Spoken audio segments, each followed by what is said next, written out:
نحمدہ ونصلی علی رسولہ الکریم اما بعد فاعوذ باللہ من الشیطان الرجیم بسم اللہ الرحمن الرحیم انک لعلی خلق عظیم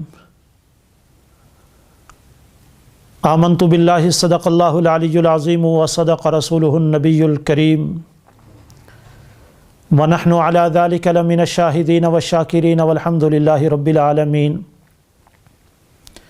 یا ربی صلی وسلم دائما ابدا على حبیبک خیر الخلق كلهم هو الحبیب الذي ترجى شفاعته لكل حول من الاحوال مقتحم۔ انتہائی قابل صد احترام بزرگ اور دوستو، شریعت کے اندر اخلاق حسنہ کا مقام اور مرتبہ کیا ہے؟ آقا دو جہاں صلی اللہ علیہ وسلم کے طرز زندگی کو اخلاق حسنہ کہا جاتا ہے۔ اما عائشہ صدیقہ رضی اللہ تعالیٰ عنہا سے پوچھنے والے نے پوچھا کہ آپ صلی اللہ علیہ وسلم کے اخلاق کریمانہ کیا ہیں؟ تو آپ رضی اللہ تعالیٰ عنہ کا جواب تھا کان خلقہ القرآن، کہ الف لام میم تا والناس، قرآن کریم پڑھتے جاؤ میرے آقا کا خلق کھلتا جائے گا، آقا کے اخلاق کھلتے جائیں گے۔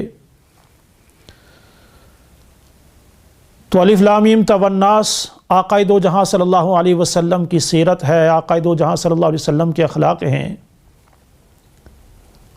آپ صلی اللہ علیہ وسلم کی زندگی کے متعلق اللہ رب العزت نے ارشاد فرمایا لقد کان لکم فی رسول اللہ اسوۃ حسنہ، تمہارے لیے رسول اللہ صلی اللہ علیہ وسلم کی زندگی بہترین نمونہ ہے۔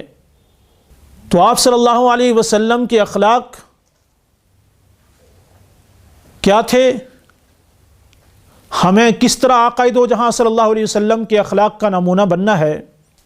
سب سے پہلی بات، پیارے آقا صلی اللہ علیہ وسلم نے ارشاد فرمایا تخلقوا باخلاق اللہ، اللہ کے اخلاق کے ساتھ تم متصف ہو جاؤ۔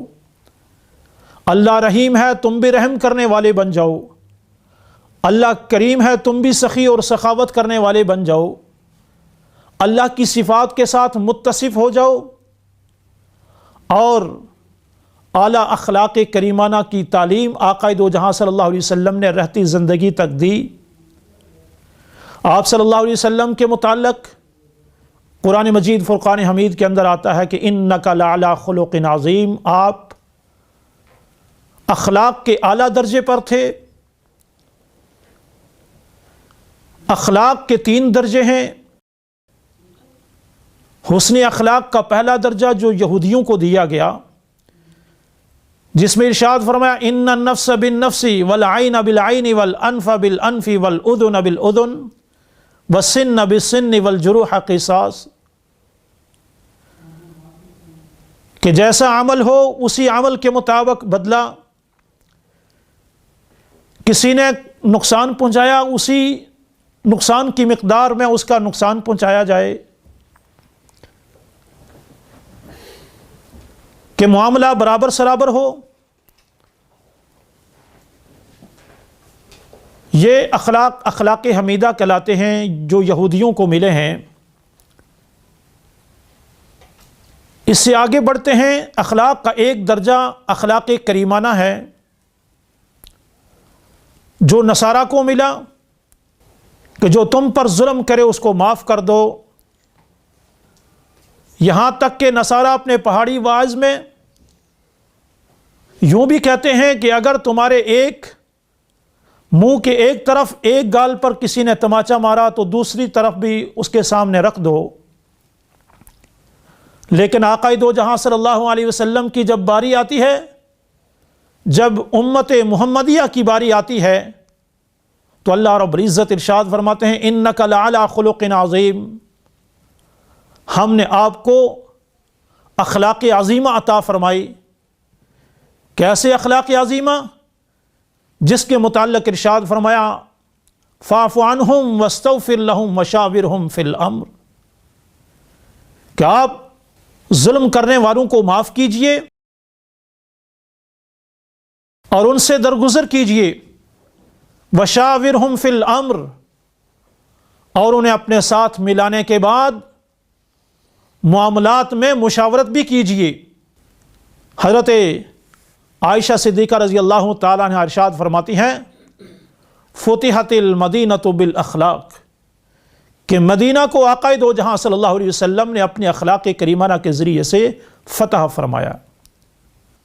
تو آپ صلی اللہ علیہ وسلم کے اخلاق کریمانہ تھے کہ آپ صلی اللہ علیہ وسلم کے پرائے آپ کے دوست بن گئے۔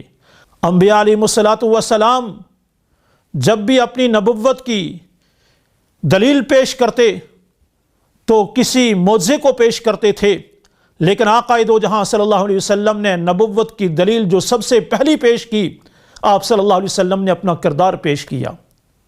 فَقَدْ لَبِثْتُ فِيكُمْ عُمُرًا، میں نے تمہارے درمیان زندگی کا ایک بڑا حصہ گزارا ہے، بتاؤ تم نے مجھے کیسے پایا؟ انہوں نے مشرکین مکہ نے کہا جربناک مرارا، ہم نے آپ کو بار بار آزمایا، ہم نے آپ کو کے اندر صداقت اور امانت ہی دیکھی ہے۔ میرے بھائیو، بزرگوں اور دوستو، کوئی آدمی یہ دعویٰ نہیں کر سکتا کہ آپ ہم جیسے ہو جاؤ، لیکن آقا دو جہاں صلی اللہ علیہ وسلم کی ذات کے ساتھ جو لوگ متصف ہو گئے، آپ صلی اللہ علیہ وسلم کے اخلاق کریمانہ کو دیکھ کر آپ صلی اللہ علیہ وسلم کے دامن کے ساتھ جو صحابہ اکرام وابستہ ہو گئے، وہ اعلان کیا کرتے تھے کہ کونو مثلنا، لوگو ہماری مثل ہو جاؤ، اس لیے کہ ان کے اخلاق وہ اعلیٰ اخلاق تھے جن اخلاق کی عظمت کو اللہ رب العزت نے اپنی مبارک کلام قرآن مجید کے اندر بیان فرمایا۔ اللہ رب العزت ان اعلیٰ اخلاق کے ساتھ مجھے بھی اور آپ کو بھی اور تمام مسلمانوں کو متصف ہونے کی توفیق نصیب فرمائے۔ وآخر دعوانا ان الحمد للہ رب العالمین۔